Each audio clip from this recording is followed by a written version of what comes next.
Hi, my name's Dr. Windsor. I'll be your instructor this summer. Looking forward to working with you. I've taught math for quite a while. Been at ISU for 11 years. Before that, I taught at the University of Texas, El Paso for 6. And before that, I taught high school for 6 years. Um, so I've taught for a while. You can tell I'm old. You dig the beard. I know you do. Um, I have 2 goals for this course.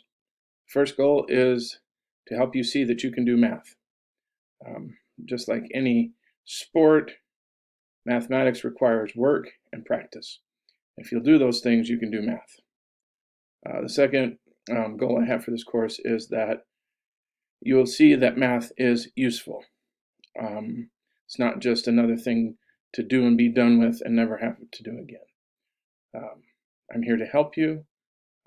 Hopefully you've all signed up for the Remind app so that you can contact me with questions. I'll be sending out announcements from time to time.